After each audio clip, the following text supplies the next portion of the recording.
How you doing, everybody? Hey there. Welcome to Spotlight on Home. We're Chris and Katie Corbett, and if you've heard our other podcasts, you know we've been homeschooling now for over 11 years, and we have 8 kids, so we started this to try to encourage you on your homeschool journey, and so that's why we're here. So thanks for listening. So I thought today what we would talk about would be how to pick out a curriculum. I think that is, in real life, not on the podcast.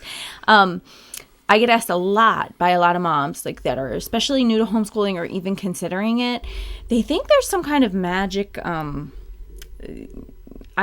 magic formula or some kind of magic bullet that teachers know that parents don't know. And so they're looking for something they think that is going to give them everything they need as far as curriculum goes. So usually, I would have you come over my house and I'd show you all my bookshelves and show you what we use in real life and, why I like things, what things I don't like. But what I thought I'd do with you today is give you some questions that you can start asking yourself and then giving a few resources to you so that you can kind of contemplate, what you want to accomplish within the year, but also know where to go to look to see where the information is. And what I'd like you to know is that as overwhelming as it may appear to be, it's not overwhelming.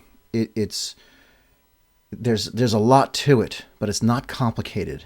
The curriculums are amazing. What's out there, we've seen kind of it all, and again, like we had said the other day, you can go from fully organic to scripted setups, and you literally read it to the child. The child either gets it right or gets it wrong, and if they say this, then this. If they say that, then that, and then you move on. Mm-hmm. So don't panic.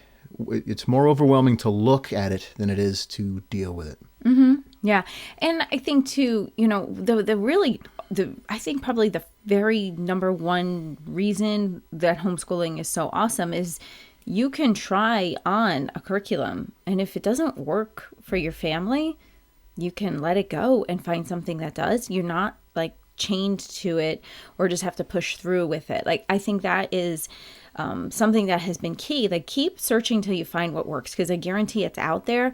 So, maybe budget with that in mind, saying, okay, I'm going to allow myself the ability to tweak things that aren't working. That doesn't necessarily mean you have to throw out the whole curriculum, but it might mean, if you're trying something and everything's good but this one area, then give yourself grace to try something else that works. There's no reason why homeschooling should be miserable for either you or the kids, right?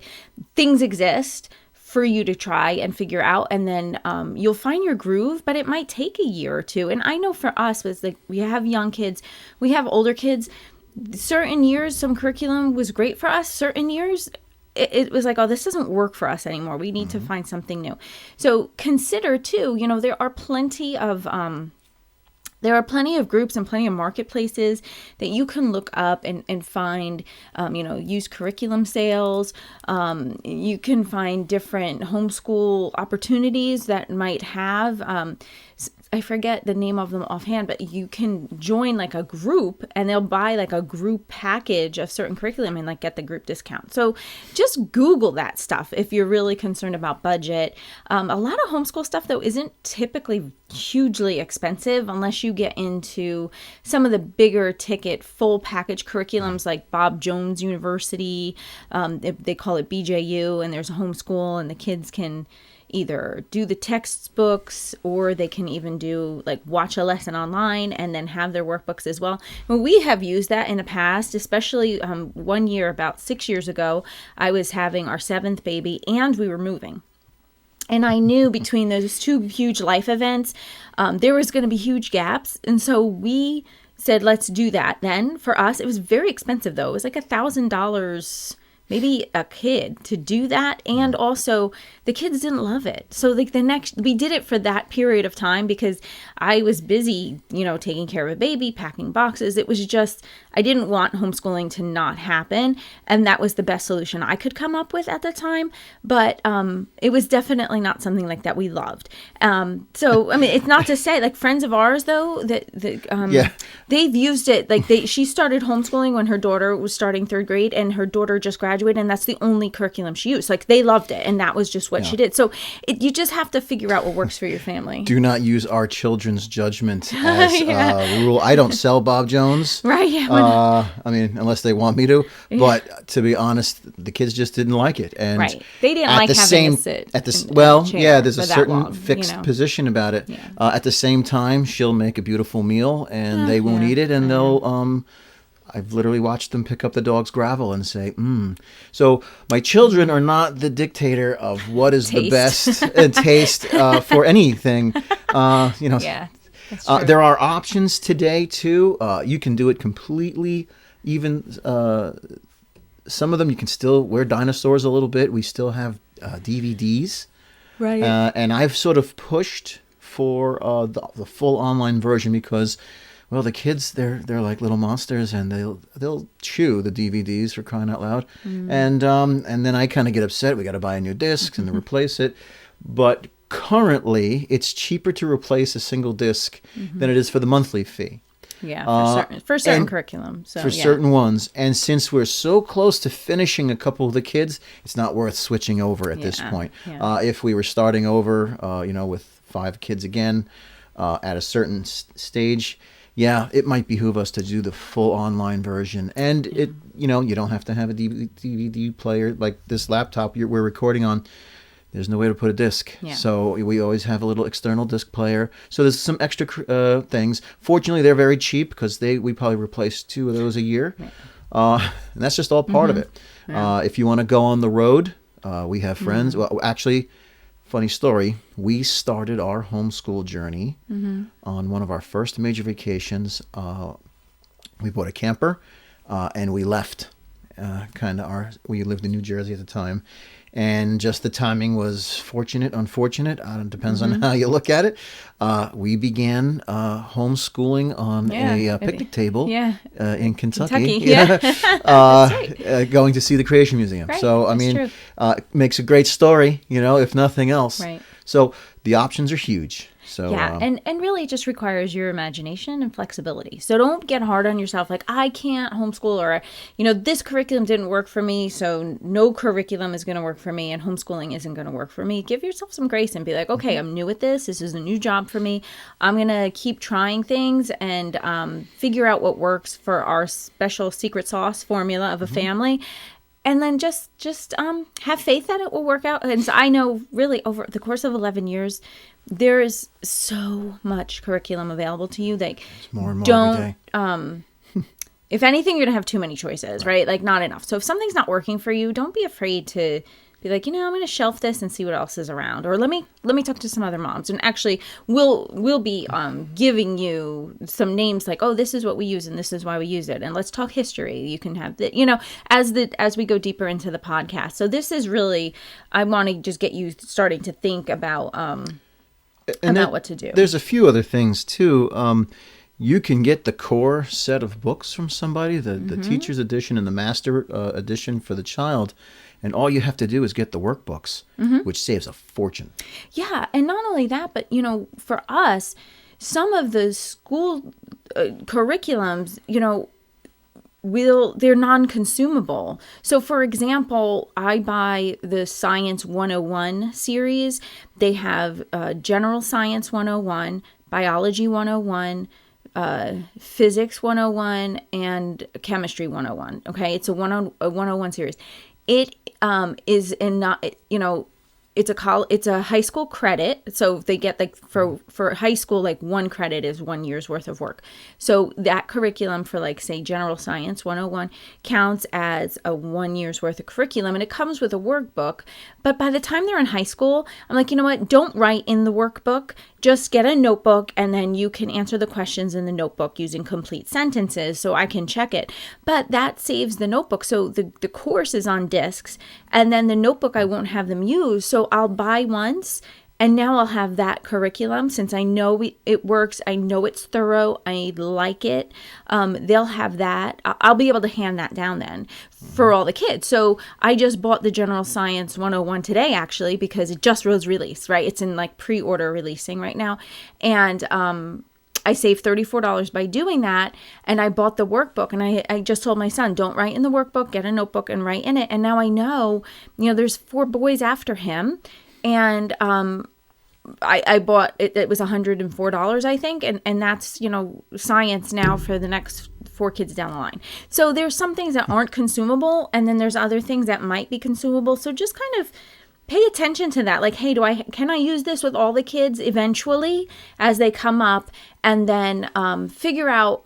Do they have to write in the workbooks? Like for the little guys, I make them write in the workbooks because they need that. But as they get older, they don't necessarily have to. And then things become less consumable, and then you have that. And same with books too. Like there's certain curriculum books I know, like, I'm going to buy this because I know we'll use this throughout. And it's just easier for me to just have, these certain books on hand rather than always have to go to the library every year for the same list of books that we use. Yeah. And I wanted to grow our library anyway. Oh, yeah. Always grow the library. That's one of your best investments. I think so. So anyway. Think about what she said. $100. Now we're going to use that for 4 kids. 5. Like 5. Him and then 4 more. Yeah. So that's divvied up. Yeah. We're down to next to nothing. And that at school season at Staples, that notebook costs 50 cents. Mm-hmm. So you covered that for 50 cents for the year. Right. More or less. Yeah, no. But really that's where you end up. So even if you say you buy Sally Smith's wonderful new science and you decide you don't like it, and then you buy Jane's new science the next year or later that year and you decide you like it, you used it 2 times. Yeah. Even if you used it twice, you're ahead. You're ahead. So. Yeah. Yeah. And so, I like that about that. So you can also consider when you're, deciding what curriculums you want. Like I mentioned earlier, I was having a baby and moving the same year when I decided to go with Bob Jones. So think about, okay, what's coming up in my life the coming year? What limitations may I have either in my budget and my finances or in my time or in my energy level? Those are all going to impact your curriculum decisions. So definitely start there with the big picture. My favorite book that I always tell new homeschool moms to get, it's by Deborah Bell, and it's called The Ultimate Guide to Homeschooling. She's really thorough, and she actually has a couple quizzes, and she explains a lot of the homeschool methodologies that exist out there. So you have the Charlotte Mason, which is, she uses living books, which are like actual books that are written by experts for a certain time period, but they tell a story. And they're considered like these living books. They're like really great novels. So she doesn't use textbooks, right? She uses these living books that are based on whatever time period of history. And then she has the kids narrate back. So like you would read or they would read and they would tell it back to you in their own words what is going on in the story. And she's really big into nature study and natural learning and there's different components. Then there is a classical approach, which is, memorization and song, which I think is pretty cool too. Like we lean, most of my curriculum is Charlotte Mason based, but there is, like you do have the Bob Jones, which is really like a very standard like school education. There's a Becca and Bob Jones. I think those two are like the big, like, these are the school ones, so it just depends. But she'll have you kind of answer a few questions to kind of guide you, get how, I guess, like the flavor or the bend that you have towards a specific type of homeschool curriculum that you can kind of start thinking about. And remember this, if it's allowed in the budget, you were sending your kid or may send your child out to school and somebody else gets to discover your child's method, your child's way. And if you do this, you get that privilege back from the world. Yeah. And, maybe you start with a Becca, or Bob Jones, like we did with Bob Jones. And we discovered our child doesn't learn that way that well. They don't, because the discs would be playing and they would be laying on the chair upside down with their feet in the air, not listening at all. Like they were doing school because the school was happening, but they were like under the table. They were not interested. Especially my boys. My girls did fine with it, but my boys are very much like, I can get them to do maybe 20 minutes of work at a time, and that's like, okay, go run around outside and come back in 10 minutes. Okay, let's do math now. Okay, get the math lesson done. All right, go back outside and run around. They're living learners more so than the girls and were. they have to move. So for me to sit them in front of a computer and say, here, watch these discs, it's punishment. for hours, it doesn't work. Like, they're not learning. Right. School's getting done, but they're not actually learning anything. Right. So you have to pay attention to that. Some kids would thrive with that because they like, that fixed structure, things like that. That wasn't what worked for us. So it was, Maybe they came from school. Maybe you took them out of school. Or they were going to private school, and that works well for them. Good. Enjoy. Yeah, right. Enjoy. Yeah, because the curriculum is thorough. There's nothing wrong with it, but it just wasn't. It isn't a good. I feel bad for children who are punished if something's not holding their attention, and then there's a behavior problem. It's usually a behavior problem is typically a response to a situation that's not working. So address the situation that's not working, yes. and that the behavior will probably, if possible, we don't want to drive a wedge between ourselves and our children over a curriculum. No, not if there's a solution that absolves that. Mm-hmm. And since you're going this far, we all know you love your child. So, sure. So, you know.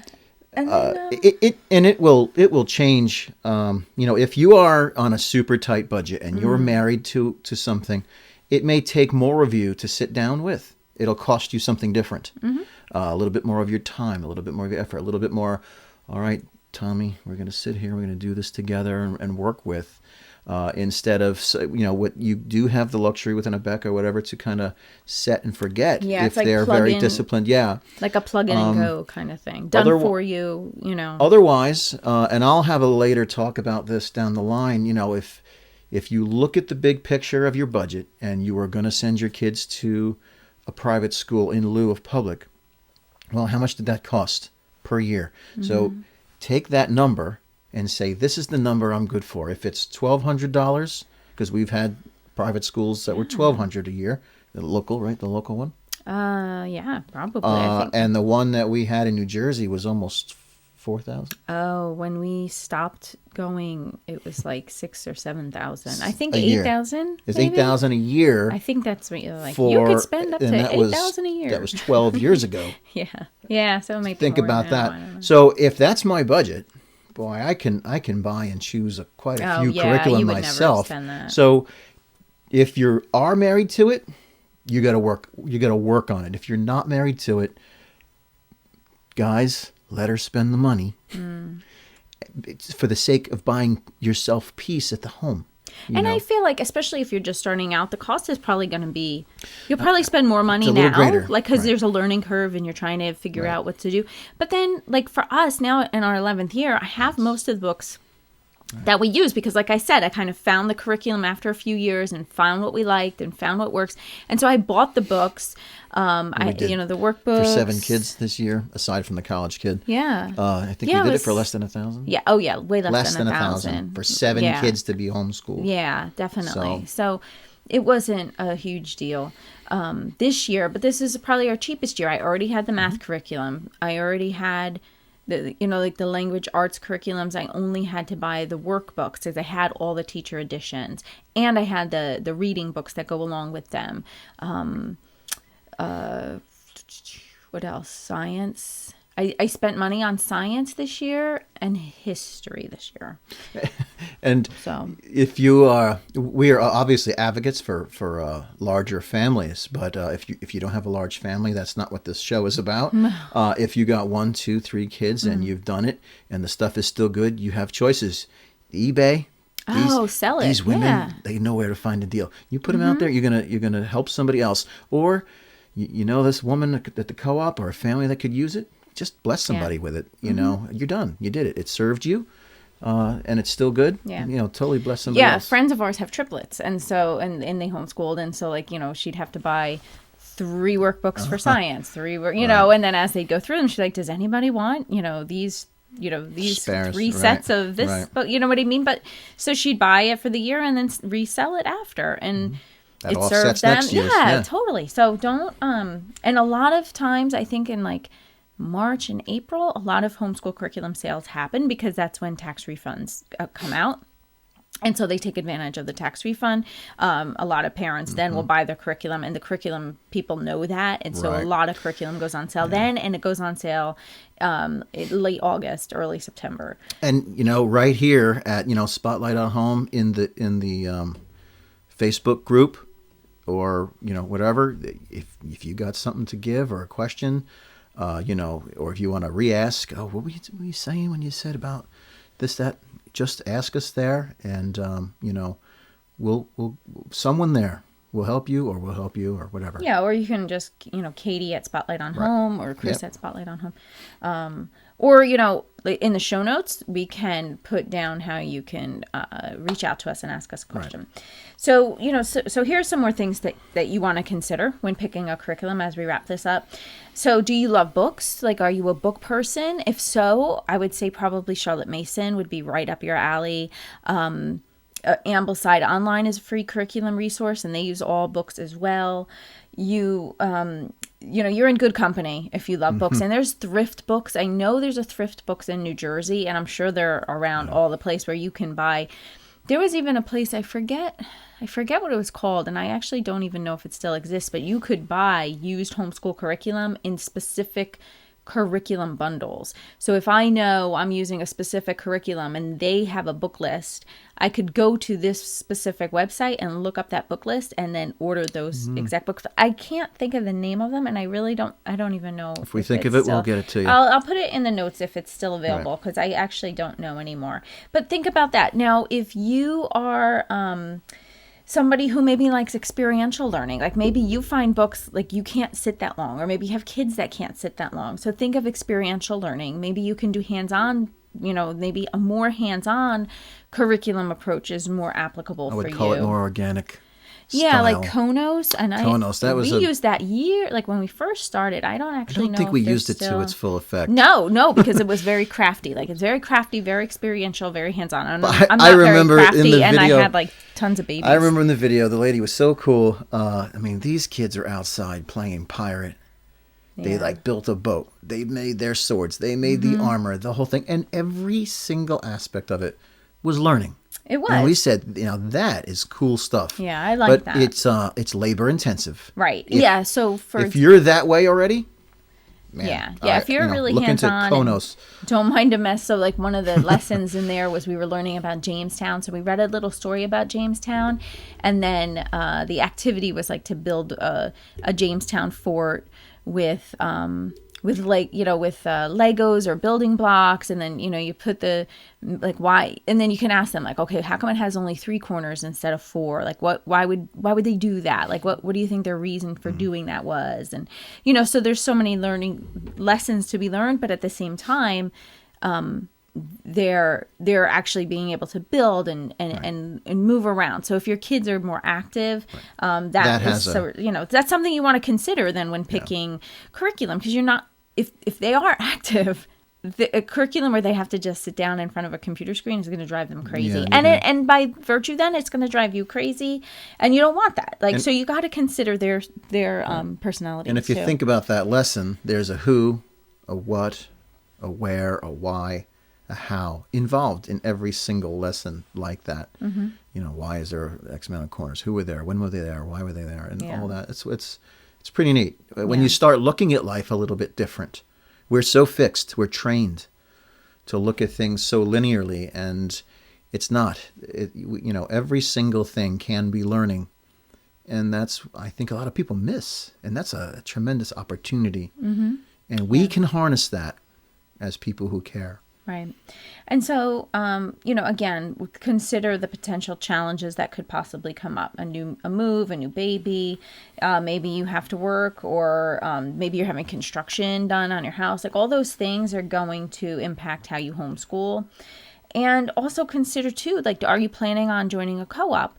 if you are planning on joining a co-op, what kind of co-op and what kind of classes would they offer? So we go to a fine arts co-op because I'm not crafty and I really don't even know how to read music. So for me to try to give the kids like art lessons and music lessons, I know that is something that would be hugely lacking for them. But the academic stuff doesn't really bother me or freak me out. So for us, a fine arts co-op is incredible. My friend, she English was a second language for her, and so she wanted an academic co-op because she felt that she wanted to make sure that all the bases were covered academically for her kids because she felt that there were gaps in her own education, and she wanted to make sure there were none for them going forward. So really, it just depends, like, where do you feel your strengths are, and how can you carry that out and impart that to your kids, but then also, where are you lacking, and then how do you want to fill in the gaps there as well? Yeah, there's nothing wrong in lacking. No, everybody has an area that they're not going to be good on. Right. It just depends on what yours is. Like, there's some families that are hugely awesome with math and STEM activities, and they're building robots and computers and that kind of thing. And then there's other families that, like, they love to read all day and they're very literature based. And, and so it's like every family is going to have its own personality. And you just have to figure out, okay, based on our family's personality, like, we want the curriculum that's going to serve us and give us the most flexibility in our schedule and really bring us, if you're not enjoying the process, you're not going to feel like you're learning as much. So it's super important to go ahead and find what works for you, take the time, make the investment up front. And then, like, once you learn your ways and you learn your personalities, then it's definitely gets smoother sailing. And it's even more dynamic in other ways as well. It turns out we have extremely artistic children. Yes. And they're like really good artists. She's a stick figure. I'm only just a hair further than that. I played a little music when I was young, but I'm not. I don't read music. I don't do any of that. I can pick one up and do a little bit by ear, but things that you would have done, like getting a kid piano lessons. Well, that becomes your fine arts. Yeah. Oh, that's totally. And it's a bargain. And we got to the point actually with Jessica that the co-op person said, I don't, that she was ahead of him. Yeah. Right, at the piano. At the piano, and he just gave her some exercises to do. But we found that our child had developed past it, even still. Yeah. And our other daughter turns out to be a marvelous singer and an incredible artist as far as drawing and some watercolors and things like that, and stuff we never ever would have said our kids, maybe a mechanic or something like that. We have mechanics, but we never saw the artist coming. Yeah. And for us to really see so cool. it happen, not quite from our hands, but through our direct influence, as opposed to the kid coming home with a piece of paper. Look at what I did. And, sort of resigning that to somebody else. Yeah. Man, there's nothing quite like it. No. And, think about this too. Your child is made in the image of God. So they have the capacity to learn. They have the capacity to create beautiful things, to become, like these wonderful creatures, right? So just make sure what you pour into them is truth, goodness, and beauty. Right. And then God will use whatever gifts and talents and stuff that he has put in them to cultivate that naturally. And then what springs up from that is quite beautiful.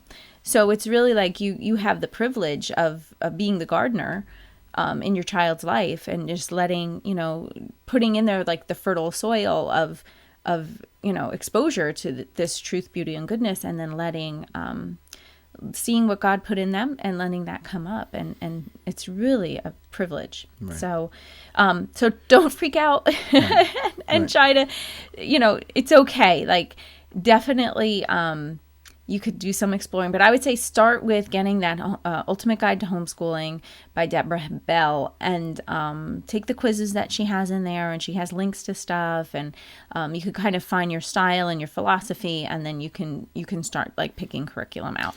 I want to add one more thing before we wrap up. If you're thinking of this, maybe you're just married, maybe you're not even pregnant yet, but if one of you is thinking of this, and if you're hearing this and you think, I don't care what you think, if you think it's crazy, check in with your spouse, because I thought it right from the beginning, and you thought it was Oh, crazy. I was like, I am not that I am crunchy. not doing that. Right. I don't want to be weird. But you don't know. I don't have a denim jumper. Whoa, shots fired.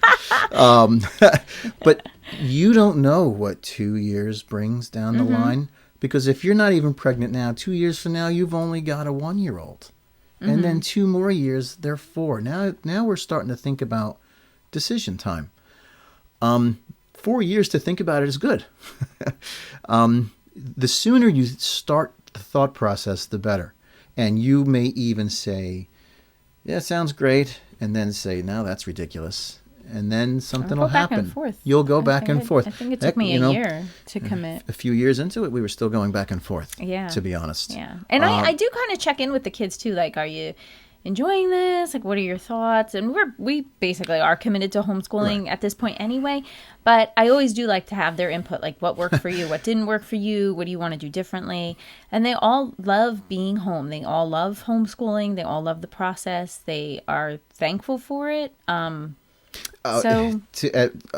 Every once in a while, if we get there completely obstinate in wanting to perform their duties, we'll actually say, well, look, especially because we actually have the state breathing down our neck on this. Well, it's Pennsylvania. If you don't, yes, specifically Pennsylvania, and I can blame the state instead of blame myself, right? So I can say, look, if you don't do this, the state is going to force me to send you to school. Yeah.